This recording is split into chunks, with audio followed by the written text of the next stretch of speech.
are coming in and finish up their conversations, but we're on a really tight timeline. It's kind of a baton death march of programming here, so we're going to get going really quickly.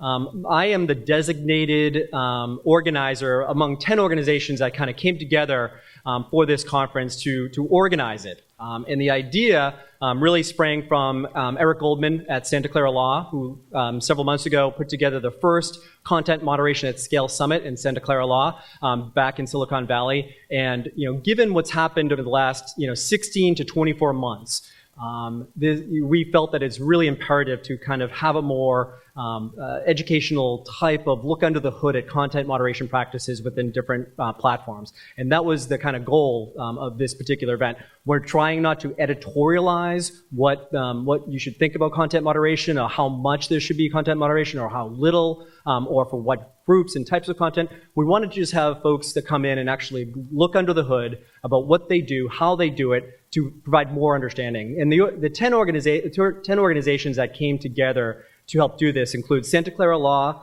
the Cato Institute, the Center for Democracy and Technology, the Charles Koch Institute, CCIA, the Craig Newmark Philanthropies, Engine, the Internet Association, my organization, which is the Internet Education Foundation, and Open Technology Institute. So those 10 organizations really, they're not trying to editorialize it. We range the ideological spectrum of views on these issues, but everybody felt it was super important in this city to have a look under the hood about what is going on, so we have more understanding, which hopefully will lead to better policymaking. Because let's be honest, policymaking happens in large part here in the United States. Obviously, it's happening around the world, so that's why we're live streaming, courtesy of the Internet Society North America. They're providing the live stream, and we thank them for that as well. Obviously, I want to also thank Eric Goldman, who spearheaded this from Santa Clara Law. We also want to thank my colleague Gary Ashcroft, who did a lot of the planning and organizing for this.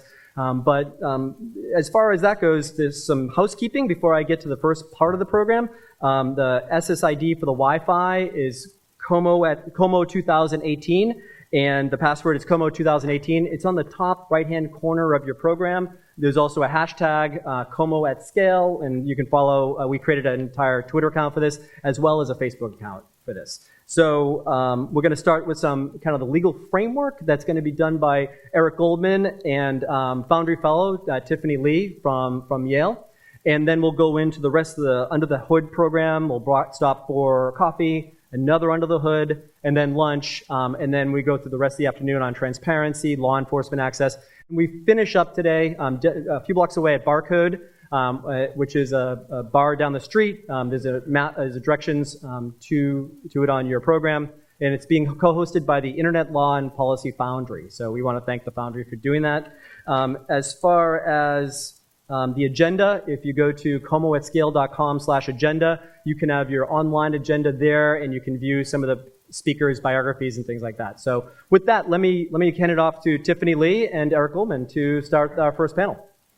Oh, one last thing as Tiffany and Eric take their seats. Questions. We're not going to do questions from the audience if we can help it.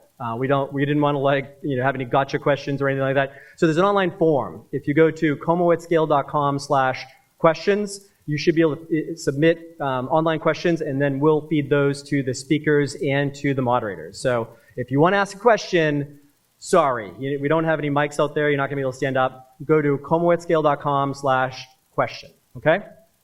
Thanks. Tiffany, Eric? I also want to extend my welcome to all of you. Thank you for coming today. This is a continuation of a process that began over a year ago at Santa Clara University